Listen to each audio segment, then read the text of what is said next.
Good evening, everybody. My name is Dawn Numdu. I'm the editor for audience engagement at Food from Zanzi. And welcome to another session of Gather to Grow here on Twitter Spaces. I'm looking forward to a really awesome discussion. We have a great group of panelists, speakers joining, contributing in tonight's space.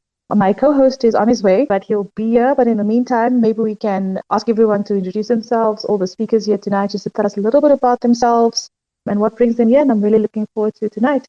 So also one of our speakers is, he won't be joining us, is Alton Grieve. So just our thoughts and positive energy going out to him. I'm going according to my list here. So Margaret, would you like to just tell us a little bit about yourself? You are at Elsenburg Agricultural Training Institute based in the Western Cape. You're a lecturer there. Tell us what you do and a bit of background, please. Welcome. Yeah, my name is Marguerite van der Kerk. I grew up in the Western Cape, grew up on a farm in the Overberg region. I was always interested in animal production. I went to study at Stellenbosch University with the background from growing up on the farm. I just tend to lean towards it. I took a gap year, worked for a year in Australia, also on a cattle farm, and I came back, worked for a few feed manufacturer companies. And then at the end, here I am at the Elsenburg Agricultural College. I really enjoy what I'm doing, working with students, as well as teaching them about animals or livestock. Thanks so much for joining us, Marguerite. It's nice to have you with us. I see my co-host is here. Welcome, Duncan. Great to have you with us on Gather to Grow. Maybe we can go to our next guest. It's Pakade Kanyile. He's a Malanga cattle breeder. Welcome, Pakade. It's nice to have you with us. I'm a small-scale cattle farmer based in Amersfoort in Mpumalanga. I've been exposed to the industry. My father was a first-generation commercial farmer, so he's farming with beef masters, and I've been working with him part-time while I'm pursuing my own career. And then I started my cattle business on the side. So I'm farming currently with Ngunis, small-scale, but hopefully to go into the stud direction in a few years and start providing genetics to the industry. So I enjoy what I do, livestock, and once you've got it under your skin, you can't get it out. It definitely becomes a passion, and you think about cattle and your animals all the time. Thank you so much, Duncan. And I often tease to say that for farmers, farming and their livestock and the animal, usually their first love. So definitely that for you, I guess. You are not wrong. Our next guest has been on our sessions before. Dr. Kekana is the technical vet for at MSD Animal Health. Welcome once again, Dr. Kekana. It's great to have you with us. My big job is providing technical assistance to the MSD sales force and sales agents in the field. And then for today, I basically just came on and see if anybody else has some questions in regard to animal health and how the different climates and biomes affect different systems. I'm here to help out, basically. Thank you so much. It's always great to have you with us. I think the last time you had so much expert advice and things for farmers and people really engaging in on the conversation. So thank you so much for being the expert voice here as well tonight. Sakwadi, you are an animal sciences graduate and we're looking forward to have you with us as well. Tell us a little bit about yourself. I'm Sagwadi Ruth Chavalala from Limpopo, currently based in Northwest. I did my animal science degree in the University of Free State and completed in 2017. And then currently I'm a quality assurance manager at a piggery called Ballet Investments. Thank you so much for joining us. Maybe just before I start with the questions, my co-host is also here, Duncan Masiwa, head of news at Food from Zanzi. I made it, Emmy. Yeah. Thank you so much. I saw that you were just having some technical issues. So, Sakwari, I think maybe we could start with you just to give us set the scene a little bit. What are some of the factors that we should consider when it comes to the kind of livestock that you would want to keep in general? And then our other contributors will then also speak specifically about the regions that we would then consider within South Africa. So I'm going to discuss them not in order, but just randomly. So firstly, where you have to decide on which breed you want to use, which species are you using, how productive is it suitable to your goals and all that. So livestock contains of not only just cattle, sheep, it goes to your chicken, pigs, dogs, and so forth. When you are doing livestock, you can choose what kind of an animal you can use in your livestock production. The second thing I'm going to look into is the management of the animals that you would have decided on working with. So with management, you can also look into things like the systems that you can use.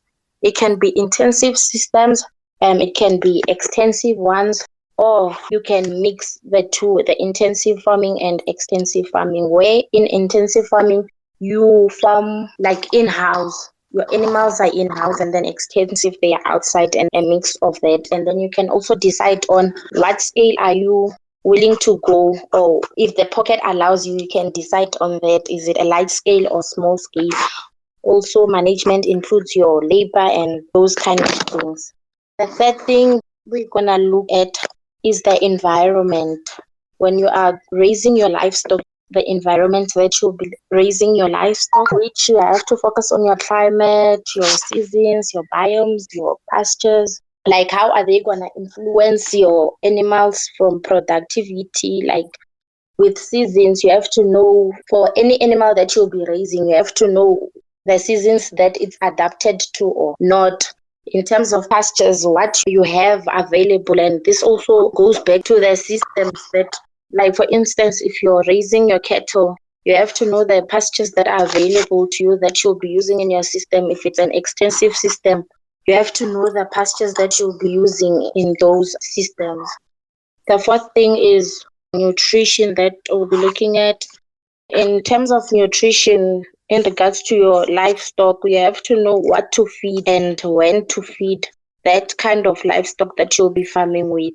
These include the age of the animal, the productive state, and those kind of things. Also, considering your environment, you should know what to supplement, when to supplement, the feed that you have, what to formulate, what they require and not. The fifth one, be looking at our health aspect, which I think one of the experts will elaborate, and also on the other points that I've mentioned, they will elaborate on them. Your health is very important and it's mostly neglected by other farmers. Here you have to look for your pests, different diseases that you'll be exposed to handle such kind of things in terms of vaccination, treatment, and other things that you might encounter in terms of the health department. With the other things that I've mentioned, these things, they work hand in hand in your livestock production.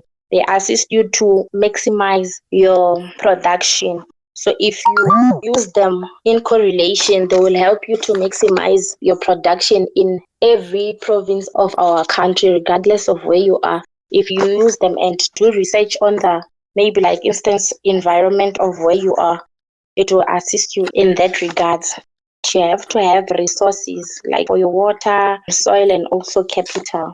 Thank you so much, Sagwadi, for that breakdown of the important factors to consider when a new farmer or a beginner farmer wants to join the agricultural industry, specifically looking at livestock. I actually want to take it to you, Pakada, sort of hear it straight from the horse's mouth, considering everything, all those factors that Sagwadi mentions now, climate, geographical location, animal health. From a farmer perspective, how did you do it? Maybe you can touch on your journeys specifically. I was quite fortunate in the sense that my father was already in agriculture. We didn't grow up on a farm. He was based in Johannesburg. I grew up in the city. In his midlife, he decided to just buy a farm here in Malanga and would go and visit every weekend or every second weekend. So I got exposed in my late teens to agriculture from that side. And I saw what he was doing. We were helping him on the farm with his cattle. He would come as well, be busy with the cattle and load the sheep and goats and pigs. So we were exposed to them. That was really a great benefit because I could see what I liked about farming and the parts that I didn't like. So I was starting to form my own thinking in terms of when I do it for myself, I'll keep this, I'll do this, and I'll also maybe change and adjust a few things. For a new farmer, don't just jump into it and buy animals. Really take your time, visit people, especially once you know where you're going to farm. Because farming in KZN, I think, is very different from farming in Limpopo, which is different from farming in the Western Cape. Our country is very vast and has different environments. So you have to see what other people in that environment that you're wanting to farm in are doing. So really take the time and investigate, drive around, look at other farms, especially the top farmers in that area. I'm situated in Amersfoort. Unfortunately, there's some very good farmers, top farmers who are really doing well. So I said to myself, let me see what they're doing. Take the time, make a call, ask them over the phone, go visit them. You'd be surprised how helpful farmers are to strangers who show an interest in doing it the right way. So take your time, see why they choose that breed of cow. It's not by accident that they are farming with whatever they're farming with in that area. There's normally a financial reason, a production reason why they're farming with whatever breed of cattle. So do your research, go around, knock on doors, make phone calls. Also, what are your passions? In my case specifically, my passion is Nguni cattle. I love Nguni cattle. I want to farm with them. I know the challenges, I know the pros, I know the cons, and I try and make sure my management fits with them. Fortunately, Nguni cattle, you can farm with them all over the country. They're very adaptable cattle. You'll find them in Limpopo, you'll find them in the Western Cape, and you'll find them everywhere in between. For me, Nguni cattle, it was easy to source them because sourcing good genetics is important. Whatever livestock, be it cattle, sheep, goats, chickens, you've got to really invest in good livestock genetics. Don't cut costs on that. I've seen too many new age farmers want to get as many as they can afford and therefore try get discounts. They are discounted for a reason. Rather really do your research, get good genetics. Rather have 5 really good cows than 10 bad cows. Yes, it looks nice when there's 10 cows in your camp, but if they're not going to be productive and not giving you what you need to get at the end of the year, then they're not great cows. Because it's not a hobby, it's a business, and we have to look at it like that. So really invest in good genetics and don't be in a rush to buy. You've really got to do your research. Speak to people, speak to the breed associations. Let's say you've decided that, no, I want to do sheep on this farm. A sheep is a sheep, yes. You've really got to look at different breeds of sheep. Go online, look at the breeding associations. They'll tell you why go for this breed or that breed or that breed. I don't know how many sheep breeds there are. There must be over a dozen. I can't name them. But there are reasons that you would choose certain sheep breeds or area. Some are hardier than others and are less prone for disease issues. Some produce wool and meat. Some are more towards wool. So you want to see what is your thinking and planning in terms of what are you going to produce from your farm? How are you going to make an income? That I think is very important. You must understand it's a 24/7, 365 commitment as well. Because your cow or your sheep or your pig needs to eat every day. And they get sick. They need someone to monitor their health. They need someone to be there to make sure they're not stolen. If you can't be there on a daily basis, you have to invest in someone being there on your behalf, making sure your animals are where they're supposed to be and they're healthy and well fed. Because there's nothing so sad as to seeing animals that are not treated well. And I think someone must definitely avoid that. The land that you have as well. I know many guys who are starting want to have huge herd of cattle. But if you've only got 20 hectares or 5 hectares, that is not going to be realistic. Understand what your land that you have or have access to can carry in terms of whatever livestock. So if you have, 5 hectares, then cattle is basically out of the question unless you're going to a feedlot situation. But still then you'd have other challenges. So you have to look at small stock or chickens or pigs or fish production, things like that. So it's important that you do your sums, sit down, take emotion out of it, and then put it back a bit later in order for you to really understand. That's what I did. I did my research for maybe 4 years because I was helping my father going there. I was working with him at certain stages, almost full time, still doing my own career at the side. Then I had saved enough money because I saved money. And then in 2019, October, I said, no, it's time for me to make the leap. Just to buy my first 5 cows that were pregnant. I bought them, got them on the farm. They did very well for me. And I carried on and bought a good bull, the best bull I could afford from a good breeder. He had the documents. I was happy with him. And then slowly built it. As I had more money, I'd buy more money, more cows, made sure I was feeding them correctly. I asked help for the breeding association, the Nguni guys, the neighbors who were also with Ngunis. I would ask them to come over. They'd give me their thoughts. And it slowly built from there. For me, the journey has been not without mistakes, but has been relatively smooth. And I can almost see where I'll be in 5 years and 10 years' time if I continue at this pace. No, definitely, Pagare. I appreciate that. In fact, you covered quite a lot. Something that you mentioned that stood out for me, that is, the farming in Limpopo is completely different to farming in KwaZulu-Natal or the Northern Cape or whichever province that is. So thank you for highlighting that. And I think, Dawn, key takeout for me in what Pagare said was that when a new beginner farmer reaches out to those mentors and those advisors on where to start, some of the key factors to consider, it's really important that new beginner farmers make sure that the person that they are reaching out to is, number well informed, has had some success in the industry for a number of years. Because when you start out, you'd want to start out on a good foot. So thanks for pointing that out, Okade. Dawn, over to you. Yeah, no, definitely. I think one of the other points that you made was also around choosing the right breed. And I think you just mentioned that. Mahrid, maybe you can come in here just to also speak about your experience at Elsenburg College and also just in terms of the breeds and what you also advise beginner farmers to focus on when they're choosing, and also keeping on top of mind, obviously focusing on the regions and how we could kind of consider what breeds works best for which region. Maybe it's a good idea just to sort of roughly describe some of the areas that we have. The Western Cape, for example, we've got cereal grain, so there's harvest rest that farmers can use. But the rest of the country, for example, the big part is the Karoo, which is a very semi-arid, scarce vegetation. And obviously, cattle won't do very well there because of the scarce vegetation. And sheep, obviously, they are better at finding grazing than cattle. Then in the northern parts, we also have the subtropical, the Limpopo. For example, their goats will do very well because they can actually handle harsh temperatures way better than sheep and cattle. That's your environment and climate is important to take into consideration. Your animal, I don't want to say there's a better breed. There is no best breed. It's just each animal will perform at its optimum if you use it, what it was bred for. So if you think of Mo Farah and Usain Bolt, they're both brilliant athletes, but they both have their specific item that they are good in. Nguni, for example, I love Ngunis, but if you are selling your weaners to the feedlot, if that's the way or the farming production strategy that you want to follow, just make sure your feedlot will buy in Nguni, because some breeds, the feedlots do not want to buy because of the poor feed conversion. So then, therefore, they would rather take in something like an Angus or the British breeds or European breeds. But if you're on an extensive farm and you've got plenty of grass, local indigenous breeds like Nguni or Bonsmaras or Afrikaner, they will obviously do better. And we also have a vet that will speak about tick resistance. That obviously also is a huge factor. Some breeds will be better for tick infestation and all that kind of things. I can maybe later elaborate a bit on production strategies. So if you want to finish your cattle off on the veld, obviously veld is your cheapest way of finishing off compared to feeding in a feedlot. That also will play a role on which breed that you want to choose. Lastly, maybe a few things on the sheep. If you are in the Karoo areas, the Eastern Cape, semi-arid, obviously a wool sheep can also help there, because in the dry seasons, then at least you can still have wool during those drier periods. Dunny Merinos and Dormas, these breeds are maybe better, especially the Dormer for the Western Cape. The Dormer is a sheep breed that eats a lot. They're a heavy breed, but they want to be fed, so they will probably not do well in a harsher or a semi-harsh environment. And the Dorper, as you all know, they do very well in the harsh, low rainfall or dry Western and Northern Cape areas. Definitely make sure which breed, and like Bakari spoke, he did a lot of research, and it's very important to make sure, look at the farmer next to you. If he's doing well, obviously you can follow his footsteps and maybe choose similar breeds, or look what other people are doing that's successful. I also agree with that. That's a very good and valid point. Thank you so much, Margarita. You've really given us a lot to think about in terms of giving us a bit of a bigger picture. Maybe we can talk about at what scale and how much space you would need.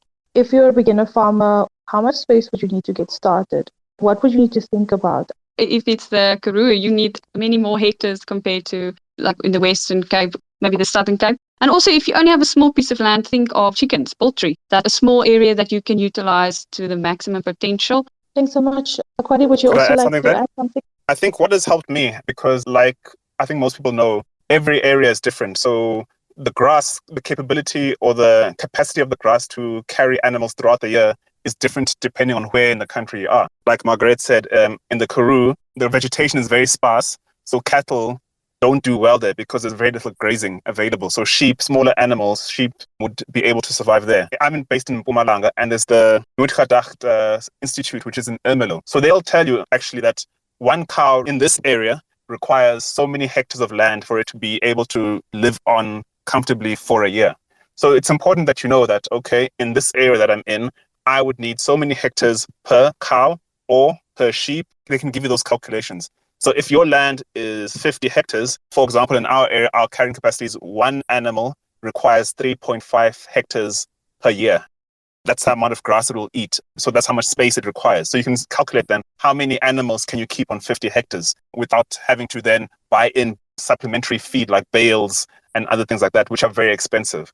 So I think it's very important that people do their research and say, okay, I'm based in the Free State in this town, and the carrying capacity for large stock animals in this town is this amount. If you do your research, the Department of Agriculture should have that figure, or those institutions like Nuitgedacht and ARC and Sidara, they have those numbers for different areas. I'm not sure in the Western Cape which institution does that, but they should be for most provinces. Thank you so much. I think that's definitely something that we've heard or advice from farmers across the board to say that, listen, there are resources available and you should tap into it. I mean, one farmer even said, go to the Department of Agriculture and ask for seeds, you know. They have lots of it. Don't wait around. Go and find out. Get the information. Ask questions. And even if it feels silly in a way. I have Dr. Abdul. Would you like to contribute or ask a question to our speakers? Also, just comment on tonight's topic. By training, I am a professional animal scientist. I have been working with the extensive livestock production systems in Pakistan and abroad.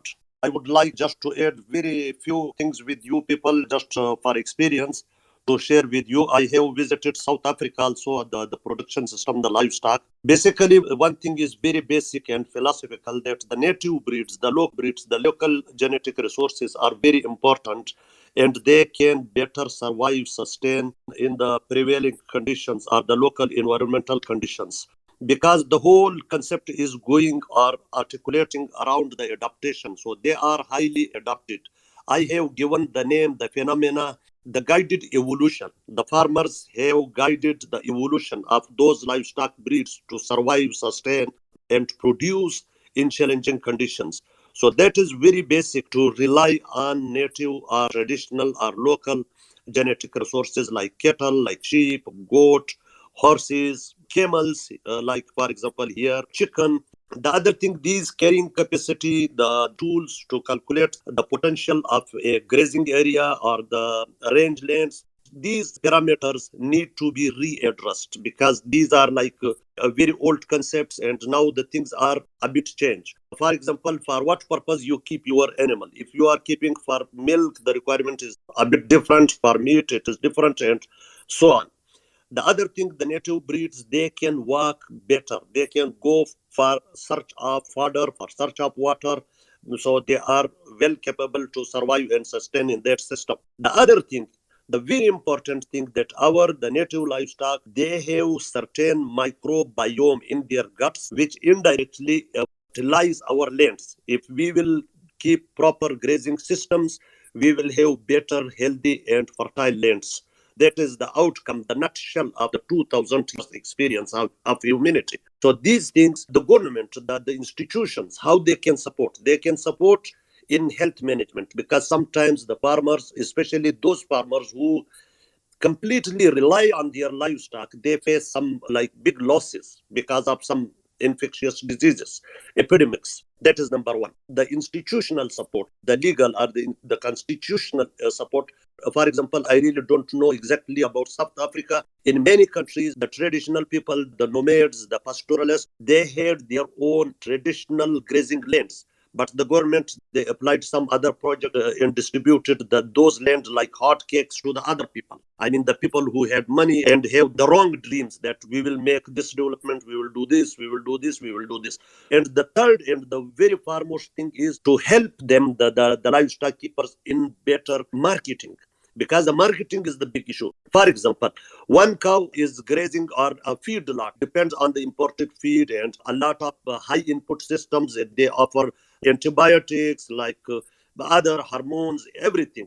The other cow is naturally grazing happily. You know that there must be difference in the price of the product of those two cows. I give you one example. Here I work with the camel farm. The camels which are easily and happily ready to get milk, their milk taste is very different from those camels who are angry camels. So these systems really are very important to be readdressed, redocument, to support the livestock keepers in this way. The government must subsidize or support the farmers who depend on the native livestock breeds, who depend on their grazing systems, because the areas, the countries where they avoided or they stopped grazing in the lands, now everywhere we can see there are hazardous fires. The livestock does not play one role like production of food for us. They are indirectly providing other services, like they are highly adapted. In area where I am working, we can see that the cow farm, they need like sprinkler system, cooling system, a lot of water, 1 liter of milk is produced at the cost of 40 liter of water. If you can include the washing, the spraying, all these things. Contrast to this system, the camel producing 1 liter of milk at the cost of 3 or 4 liter milk. So these things need institutional support, readdressing or to study again the concept, the basic concept. Thank you very much. Thank you so much, Professor Abdul. I'm a big fan of you. I think I heard you on a previous session with Google Lettuce. So thanks so much for joining us. I'm going to keep you on as a speaker because I do have a question for you later. But I quickly want to revisit something Sagwadi said. We heard us speaking about the importance of animal health. Quickly want to shift over to you, Dr. Kekana. You also are on this space with us. Let's start with, why do farmers need to keep farm animals in good health? Maybe break that down for us. A farmer's profitability is in healthy animals. So remember, if an animal is unhealthy, it will take all its energy towards getting healthy again. and it won't actually be in production. So it means that it won't give you a calf. If it's a feedlot, it won't grow. If it's a chicken, it won't grow, it won't lay an egg. So for an animal to be in production, you need to make sure that its bodily systems are maintained. Then whatever excess energy it has, it takes towards production. Thank you so much, Dr. Kekana. Maybe as a follow-up question, what are some of the essentials when it comes to preventative measures that a farmer can actually take to ensure that the animals are healthy and productive as well? The most basic thing that we believe in as animal health practitioners is that preventing diseases is a lot more efficient and cheaper than actually treating. So the first big thing that we advocate for is vaccinating. So I had a couple of the farmers say that if you're in an area, speak to your neighbors and they'll tell you what to do and what to protect against. And as well, speak to your local vet as well. I mean, as much as we get trained as vets, we don't know each and every little town in South Africa and what each town needs. For instance, if you're farming with the European sort of breeds in further north, your Venda area where it's extremely hot, it's extremely humid, your animals are at a risk for eye infections, they're at a risk for pneumonia, they're at a risk for all the tick-borne diseases you can think of. Just to link to the topic that we're speaking about today, the different regions affect your animal's health as well. The other important thing as well is to deworm your animals and treat them for ticks. So remember, worms in their physiology, they are parasites. So they take from your animals to give to themselves. So if you don't take care of your worms, it means that a proportion of your input costs, your feeding, your water, everything goes towards feeding the parasites, which are the worms. So if you don't take care of those and prevent those from happening, and rather wait to react afterwards, it's going to cost you a lot more to fix the damage than it would have cost you to prevent the damage. I know your passion, Dr. Kekana. You say you don't like to talk much, but I know that that's definitely something that you're very passionate about. I want to maybe just talk about climate change. Parts of the country are now flooding. We have areas that experience extreme droughts. What are some of the aspects that farmers should consider when it comes to protecting their livestock and being very much aware of the environment and the aspects and the changes in the environment and considering what you choose to farm with? At the last conversation, Dr. Kekana, we were talking about, livestock and protecting your livestock. And we spoke about the incident where all those ostriches died because of that very bad hailstorm. So what are some of the aspects to consider in terms of that? What advice do you also have? The farmer in the house, Pakade, please also come in here. Unfortunately, natural disasters do occur sometimes. In the case where a farmer can equip themselves with knowledge, so if you know about something, you can put in measures to prevent it. So I advised last time that farmers should be friends with the South African weather services and just sort of look at weather patterns throughout the year, and so you can be able to prepare yourself. And I know the floods are floods. You can't protect yourself from floods as such. For things like fires and heat strokes and those sort of things, those are things that you can prevent by having the appropriate structures in place. If it's cold, your lambs need protection. If it's hot, your chickens need protection from the heat. If you know something is going to happen, then you have a better chance of surviving it than when it hits you unexpected. Thank you so much. Margaret, do you think that you could maybe also add something here? Bakari, I see you unmuted also. Please feel free to join in. I would definitely agree with that. One of the greatest lessons I learned was during the drought of 2015-2016. I think it was a national drought. Every province was affected in some way, shape, or form. And you have to have that experience because if it doesn't rain, it doesn't rain. And that means there's no grass. It was terrible to go through it. It taught us a lot that your animals must be adapted to your environment. That is critical. It's very expensive to try to change your environment to fit your animals, whatever animals you're farming with. So you have to have livestock, whatever form, be it sheep, goats, pigs, cattle, that are well adapted to your area. For me, for example, with Nguni cattle, I knew that even though my Nguni cattle are not from specifically this area, they are well adapted. They can handle the heat because heat and climate change are challenges that our generations are going to have to deal with going forward. So you don't want to have an animal that can't handle the heat when it goes beyond 35 degrees, or there are flies, or there are ticks. You need animals that really are adapted to your area. Otherwise, it becomes very expensive. And I don't think we as South African farmers want to follow models where now we're having to put animals in air-conditioned holes and buy all these imports and always be injecting them with medication. If we can farm as naturally as possible, I think that's where we can become as profitable as possible. I was actually picturing those animals in the air-conditioned halls. We need to think about that. Dr. Kekana, would you want to add something there? Just a note on adaptability of your animals. I want to give an example here with the Burgoat guys. I've seen a big movement of guys buying Burgoats as far as Kuruman and bringing them to Limpopo in the bushveld. You need animals that will adapt to the environment, but at the same time, it's not an impossible thing to get animals adapted to the environment. So in Kuruman, there's little to no disease challenge because of the vegetation and all that. But when you come to Limpopo, the ticks there are like super ticks. They've been around the block a few times. They know how to handle your dip, your injectables, and they're quite strong ticks. So when a farmer wants to do something like that, brings animal into the area, I think it's very important to speak to your vet. Bring your vet closer and ask your vet, what can I do? It's not impossible to get animals adapted to some environmental conditions. You just need to do it in a very strategic and intentional way. There are guys that successfully buy goats from Kuruman and raise them in Limpopo. And the guys where they buy 50 ewes in Kuruman and in 2 months they're left with zero. So all that investment they put in there gets chowed by your hard water and all those ticks. And actually, there's a lot of stories like that. I'm just saying that keep in mind that yes, you are a farmer, yes, you are a vet, yes, you are, but you're not an expert in everything. So always invest in asking the right people for help before you lose your entire investment. Because I have dealt with cases like that. I was just going to talk about the risk factors, and almost being aware of it as you go in is very important, because I'm always told don't romanticize farming. It's not as romantic as you make it out to be. It's hard work. And if you invest and you lose, you're not going to do well. So I think in essence, I want to just echo that. Consider what your risks are. Marguerite, I know that you'd like to add something around, I think Bakade mentioned, he experienced drought during 2015-16. What factors do you consider in terms of feeding? So you have your livestock, you know which region, you know what's best for your province. How do you then also consider, feeding plans when it comes to that? Obviously, we have a dry season. I'll just quickly speak about that. Then is when it's really, really a drought. So in case of just the dry season, it's always a good idea. I know it's always possible if you don't have good fences to keep your bulls separate, but to have a designated or a breeding season so that you know when my cow is calving or when she's calving that there will be sufficient feed for the growing calf. So there's a certain time of the year that where the animal is in high nutritional needs. For example, if she's lactating, then you want to make sure that she has sufficient grass or forage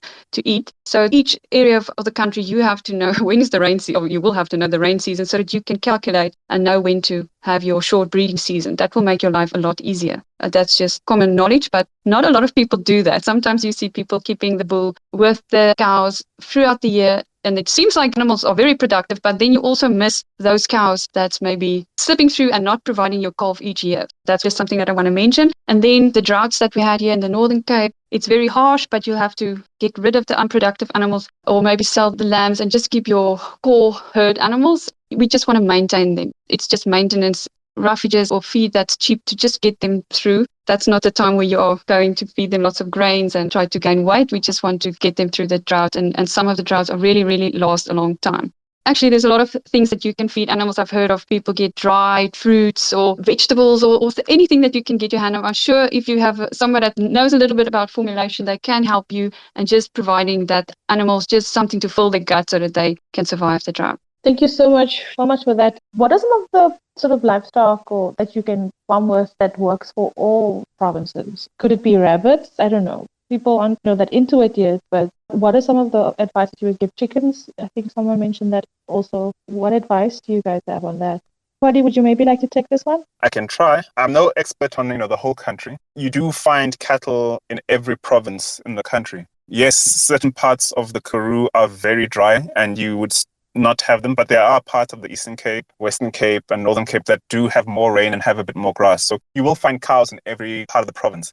Also small stock you'll find everywhere, be it goats or sheep. I think it was Marguerite who said that goats are very adaptable. You can find them in drier areas, especially Karoo side. You'll find them in subtropical side on the KZN coast. You'll find them in Limpopo. So small stock is also very adaptable and requires, of course, a smaller space, but still they do need grazing every day. Other animals like pigs and chickens, now you're going to need infrastructure. And that means the entry into that market requires you to spend money in terms of building their housing because you have to keep chickens safe. Although there is a movement, still on a small scale but growing, of things like free-range chicken. They're almost like pasture-raised under a tent or some sort of structure that's moving every day. But the vast majority of chickens and pigs are raised in housing, which you have to build to certain specifications. It needs electricity. And then you provide feed to those animals every day. So you can do that in every province, but then have to have a very good business plan. You might need to take loans. And it's a very, very detailed and very specific and specialized business. Rabbit farming, I've heard good things about. I've also been trying to do my research.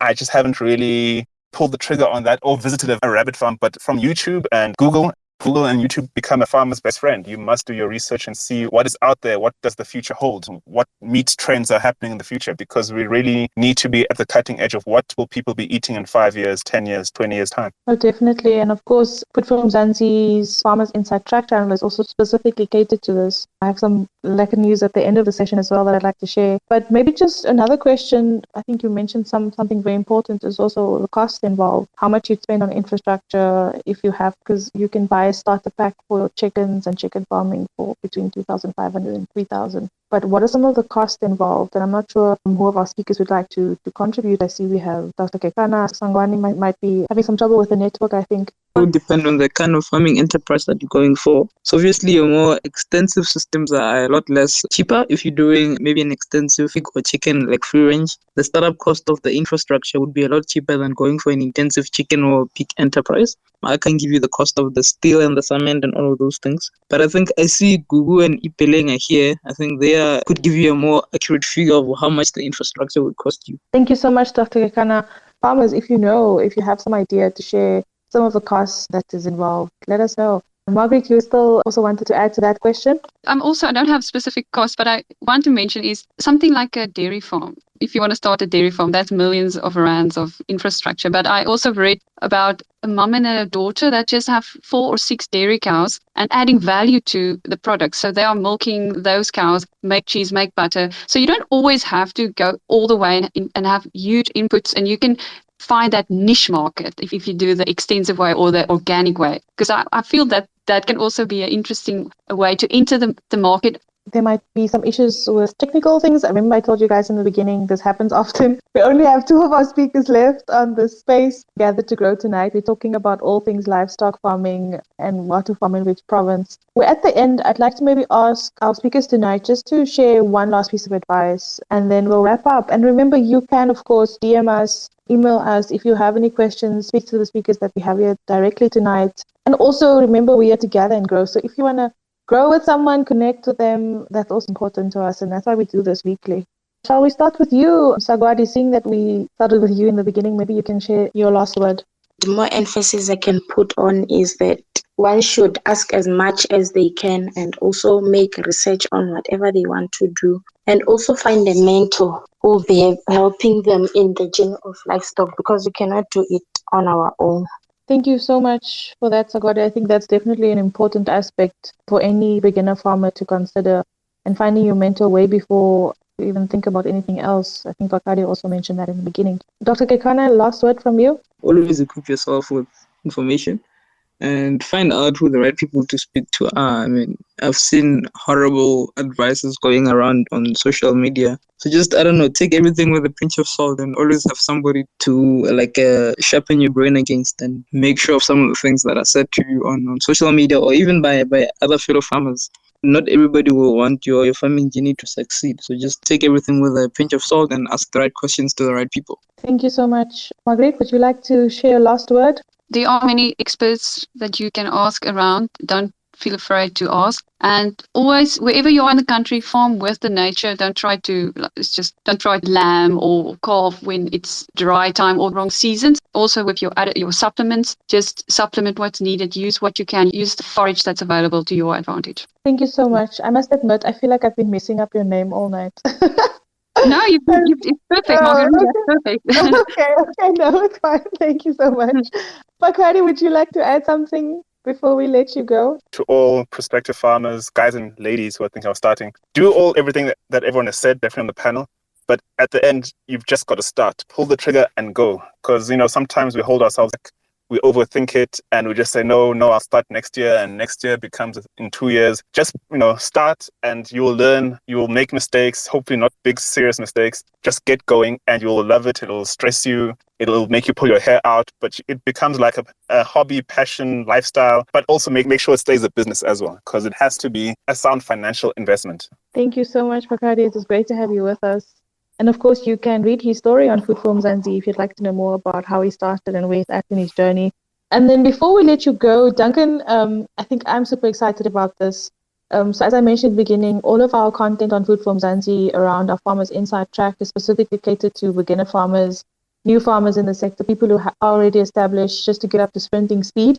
So we'd like to announce to this group of people that we've now officially started the Farmers Inside Track Academy. So we realize that all farmers have to start somewhere, and we are going to try our very best to get you to just those first steps. So we're doing farmer-to-farmer training sessions. We're calling them farmer clinics. So please do go and check out farmersinsidetrack.co.za to find out where the nearest farmer clinic will be where you're at.